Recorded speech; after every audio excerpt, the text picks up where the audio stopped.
Billionaires have been increasingly vocal about their displeasure over calls to redistribute wealth coming from progressive Democratic presidential candidates, particularly the wealth tax plans proposed by Elizabeth Warren and Bernie Sanders.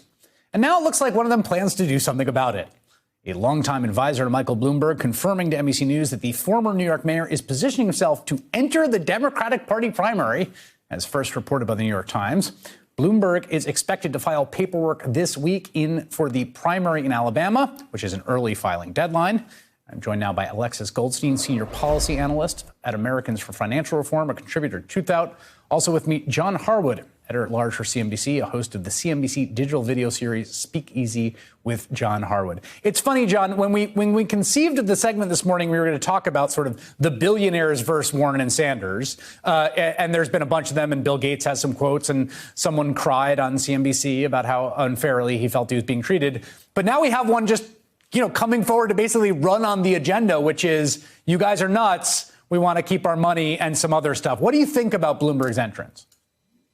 Well, I'm not convinced that Mike Bloomberg is going to run. He's considered it in the past and always decided he couldn't win the election. But it is hard to separate the emergence of this news from the recent angst among people, Leon Cooperman and Jamie Dimon and Bill Gates, thinking that the hordes are coming for their money. The interesting thing to me is that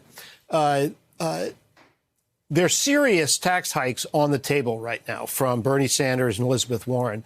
But these billionaires many of them felt the same way when Barack Obama was proposing trivial tax hikes during his presidency. We all remember Steve Schwarzman saying it was like the Nazi invasion, and you had all these complaints that we're being vilified for being successful. Some of this is a psychological thing that I don't really know how to account for because the policy itself doesn't seem to necessarily be related to it. But there is policy on the table now. There's concern that Joe Biden is not as strong as some people like Mike Bloomberg had thought. As for Warren and Sanders, his complaint is that they're not electable. But one of the reasons that they're not seen as electable is that people with money think that they're going to shake up the system. / go to war against them. I mean, that's the other thing that always hangs in the balance in the Citizens United era. I thought that this Matt Iglesias tweet was pretty funny, Alexis. The fact that each random billionaire's thoughts on Elizabeth Warren is a news story is itself a powerful demonstration of the disproportionate political influence of the very rich. And I think that should Bloomberg get into the race, it is an interesting test, right? Like, what can money buy? Tom Steyer spent $43 million so far, and it's gotten him a few points in the polls, and he's qualified for debate stage, but he's certainly not a front runner. So it's an interesting test. Ask Howard Schultz. Exactly, Alexis, of exactly what can you buy? Well, it's interesting. Tom Steyer is the only billionaire, to his credit, that has his own wealth tax proposal, a wealth tax of 1%. Warren obviously has a higher one. It's 2% from $50 million to $1 billion and 3% over that. And Sanders has the highest one, which is 8% over $10 billion. But what I think is most interesting is all these billionaires seem to think that they have the solution and that they can solve the world's problems better than the federal government can with its millions of workers, many of whom are experts. And I seem to remember that we had another billionaire businessman who thought that he knew better than the entire federal government and all of the workers that worked for him, named Donald Trump. And I think the difference here, at least in this sense, is not very much, right? Like in this one sense, Bill Gates is basically Donald Trump with better table manners. Well, here's what I think is also different this time around, speaking to both to Trump and to what John said about previous fits of rage from Wall Street about being taxed. The wealth tax is a real thing. It's a new thing. It would genuinely change the balance sheets of billionaires in a way that other forms of taxation wouldn't, right? Because most of their money is in wealth. It's not an income. It would be a new addition. This is what Bloomberg said to my colleague Stephanie Ruhle about some of the positions taken in the primary. And I want to get your response, John. Alexis, take a listen. I think a lot of the pandering of some of the more liberal things that are it's really not practical. The economics wouldn't work. The public wouldn't want it.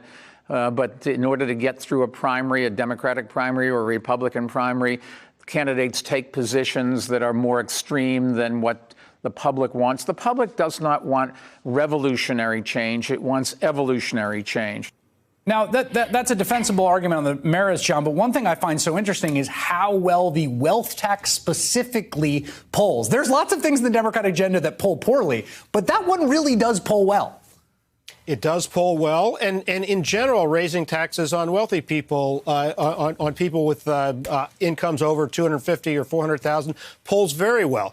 Now, the fact that it polls well doesn't mean the wealth tax itself, as proposed by Warren and Sanders, is a good idea. You've got people like Larry Summers, former Treasury Secretary. He's no conservative, who's making the argument that it wouldn't raise the money that she's talking about. It would distort behavior. It might not be successful. So they're meritorious arguments about the wealth tax itself. But it is odd to hear them coming from the affected class. Well, and I don't know that I buy those arguments, though, right? Like, I used to work on Wall Street, and the wealthiest traders lived in Manhattan, and they voluntarily paid higher taxes because they wanted the glamorousness of living in Manhattan. And I think at the end of the day, this polls really well. And look, billionaires pay 2% fees to participate in hedge funds so that they can make more money just to get in the door, right? So why shouldn't billionaires pay a 2% wealth tax just to participate in society? And I think that's the argument some of these candidates are making. Yeah, the 2 and 20 hedge fund fee, which is sort of going out the door these days, but it is its own wealth tax. It's just for the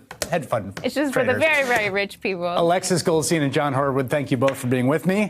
Hey there, I'm Chris Hayes from MSNBC. Thanks for watching MSNBC on YouTube. If you want to keep up to date with the videos we're putting out, you can click subscribe just below me or click over on this list to see lots of other great videos.